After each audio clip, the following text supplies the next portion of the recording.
PTI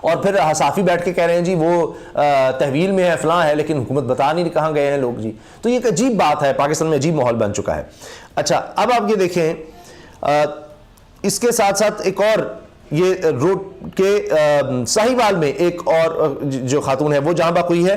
اسی طرح سے جناب لیاقت پور میں مفت آٹے کے حصول کے لیے آنے والا بزرگ بھگدڑ کے دوران زخمی ہوا، اسپتال منتقل کرنے کے کچھ گھنٹوں بعد جہاں بحق ہو گیا.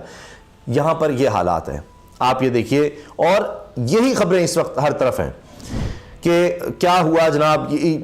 جہاں جاتے ہیں، اب جہاں شہباز شریف صاحب نے جانا ہو وہاں کیا ہوتا ہے کہ کسی شادی ہال میں کر لیا جاتا ہے، دکھاوا کیا جاتا ہے، وہاں کرسیاں بھی لگا دی جائیں گی اور وہاں چھاپا مارا جاتا ہے جی شہباز شریف کی طرف سے، جہاں سارے میڈیا کو پہلے پتا ہوتا ہے کہ شہباز شریف سے یہاں پہ آ رہے ہیں. اچانک دورہ ہوتا ہے جہاں پر کرسیاں لگی ہوئی ہیں، بڑا بہترین انتظام ہے، وہ اچانک دورہ ہوتا ہے. مفت آٹے کے اصول کی تگدو میں ایک اور خاتون جاں بحق، یہ جناب یہ جیو کو بھی لگانی پڑ رہی ہے.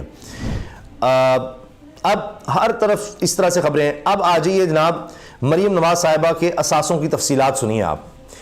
مریم نواز کے اثاثوں کی تفصیلات کے مطابق جناب سینئر نائب صدر مسلم لیگ نون اور چیف آرگنائزر نے مالی اثاثوں کی تفصیلات اپنے کاغذات نامزدگی کے ساتھ الیکشن میں جمع کروائی ہیں. الیکشن کمیشن میں جمع کروائی گئی دستاویزات کے مطابق مریم نواز مجموعی طور پر 84 کروڑ 25 لاکھ روپے سے زائد اثاثوں کی مالک ہیں، جبکہ 2 کروڑ 89 لاکھ روپے سے زائد کی مقروض ہیں. قرض بھی لیا ہوا ہے اپنے بھائی سے جی، بڑے برے حالات ہیں بیچاری کے. مریم نواز نے یہ قرض اپنے بھائی حسن نواز سے لے رکھا ہے. ان کے شوہر کیپٹن ٹائٹ صفدر بھی دوستوں کے 6 کروڑ روپے کے مقروض ہیں. دونوں میاں بیوی مقروض ہیں. اتنا برا حال ہے ان کا، لیکن کروڑ ہا روپے کی گاڑیاں ہیں اور پاکستان کا سب سے بڑا جو علاقہ ہے گھر کا ایریا وہ جاتی عمرہ، وہ وہاں پر رہتے ہیں، لیکن غریب اتنے ہیں کہ قرضوں میں ڈوبے ہوئے ہیں. دستاویزات کے مطابق مریم نواز رائمنڈ کے علاقے میں 1400 کنال سے زائد اراضی کی مالک ہیں. 1400 کنال رائمنڈ میں جاتی عمرہ 1400 کنال سے زائد اراضی کی مالک ہیں. یہ وہ خاتون ہیں جو کہتی تھیں میری لندن تو کیا پاکستان میں جائیداد نہیں ہے. پھر کوئی ذریعہ سمجھ نہیں آیا کمائی کا کہ آج تک کیا کیا ہے، لیکن پھر دیکھتے ہی دیکھتے 1400 کنال زرعی نہیں لکھا ہوا، 1400 کنال سے زائد اراضی کی مالک ہیں رائمنڈ میں. ان کی بیرون ملک کوئی جائیداد نہیں ہے. بھائی وہ بھی کیسے سکتی ہے؟ واہ. مریم نواز نے 3 برس میں 1 کروڑ 90 لاکھ روپے سے زائد زرعی آمدن ظاہر کی ہے. انہوں نے 3 برس میں زرعی اراضی سے آمدن پر 12 لاکھ روپے سے زائد ٹیکس ادا کیا ہے. بڑی مہربانی جی، 3 سالوں میں یہ کچھ 4 لاکھ روپیہ سالانہ ٹیکس ہے. 4 لاکھ روپیہ مریم نواز صاحبہ. اور ان کا رہن سہن دیکھ لیں، اور ان کا گھر اور ان کی گاڑیاں اور لائف سٹائل دیکھ لیں.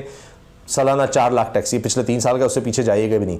حدیبیہ پیپر ملز میں 54,59,000 روپے، بس 54,59,000 روپے سے زائد کی شیئر خریدے ہوئے ہیں. مریم نواز محمد بخش ٹیکسٹائل ملز میں 48,21,000 روپے کے شیئر ہولڈر ہیں. مریم نواز حمزہ سپننگ ملز میں 16 لاکھ.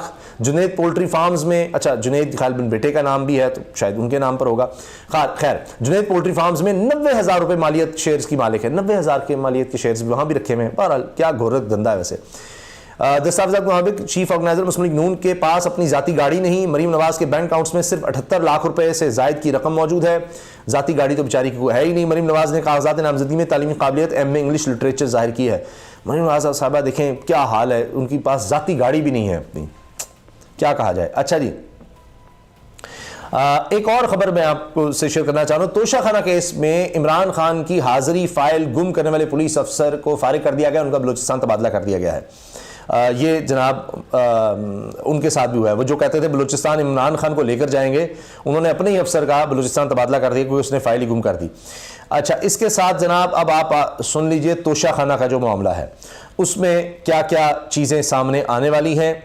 اور پھر یہ کہتے ہیں جی توشہ خانہ کا ریکارڈ پبلک نہیں کرنا، یہ حساس ہے، یہ جی گم گیا ہے، یہ مل نہیں رہا، کبھی کچھ کبھی کچھ. لاہور ہائی کورٹ نے حکومت کو توشہ خانہ 1990 سے 2001 تک کا ریکارڈ 7 دن میں پبلک کرنے کا حکم دے دیا ہے. یہ 27 مارچ کی خبر ہے جی. اور 1990 سے 2023 تک تحائف دینے والوں کے نام بھی 7 دن میں منظر عام پر لانے کی ہدایت کر دی ہے. اب 1990 سے 2023 تک سب کے، اور 90 سے 2001 تک کا ریکارڈ جو چھپایا تھا اس میں جناب پیپلز پارٹی، زرداری صاحب اور شریف خاندان پتہ نہیں کیا کچھ لے چکا ہے. لاہور ہائی کورٹ کی جسٹس عاصم حفیظ نے شہری منیر احمد کی درخواست پر فیصلہ جاری کیا. اب یہ بات صرف پائن ایپل اناناس تک نہیں رکنی، میں آپ کو بتا رہا ہوں.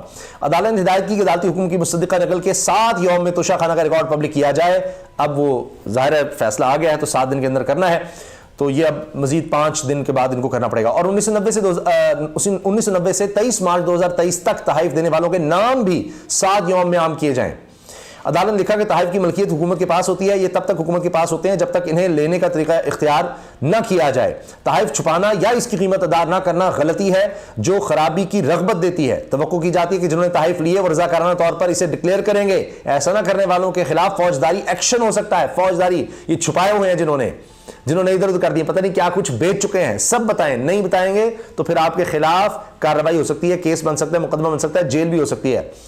عدالت نے قرار دیا کہ کوئی قانون سے بالاتر نہیں, نہ کسی کو اپنے فائدے کے لیے ریاست کو نقصان پہنچانے کی اجازت ہے. تحائف دینے والے کی شناخت کوئی اسٹیٹ سیکرٹ نہیں اور نہ ہی یہ کوئی مقدس معلومات ہے. اس کے لیے استثناء مانگنا نو آبادیاتی ذہنیت کے سوا کچھ نہیں. کہ انگریزوں کا دور تھا, یہاں پر ان کی حکومت تھی, برٹش راج تھا, تو کلونیلزم تھا. یہ صرف وہ ذہنیت یہاں پر چل رہی ہے اور انہی کے پیروکار مجھے تو لگتا ہے کہ حکومت کر رہے ہیں. جس طرح سے یہاں پر گرفتاریاں, لوگوں کو اٹھاؤ, دفعہ 144, وہی انگریز کے قوانین کے تحت ظلم اور جبر یہاں پر چلایا جا رہا ہے. لیکن یہ میں آپ کو بتا رہا ہوں, یہ توشہ خانہ آنے کی دیر ہے. آپ دیکھیے گا یہ اتنی بڑی خبر بنے گی, یہ پھر کوئی کھیل کھیلنے کی کوشش کریں گے اس سارے معاملے کو دبانے کے لیے. جس طرح یہ جو لاشیں گر رہی ہیں, یہ آٹا تقسیم کے نام پر اس کو چھپانے کی جس طرح کوشش ہو رہی ہے, تو یہ اسی کو چھپانے کے لیے کوئی نہ کوئی کھیل کھیلنے کی کوشش کریں گے. ان کا کام صرف یہی ہے, پیمرا کے ذریعے چینلز پر پابندی لگا دو, کوئی سوشل میڈیا پہ بات کر رہا ہے اس کو اٹھا دو, بات نہ کر سکے, کوئی ہمارے جو کالے کرتوت ہیں وہ کوئی نہ سامنے لا سکے.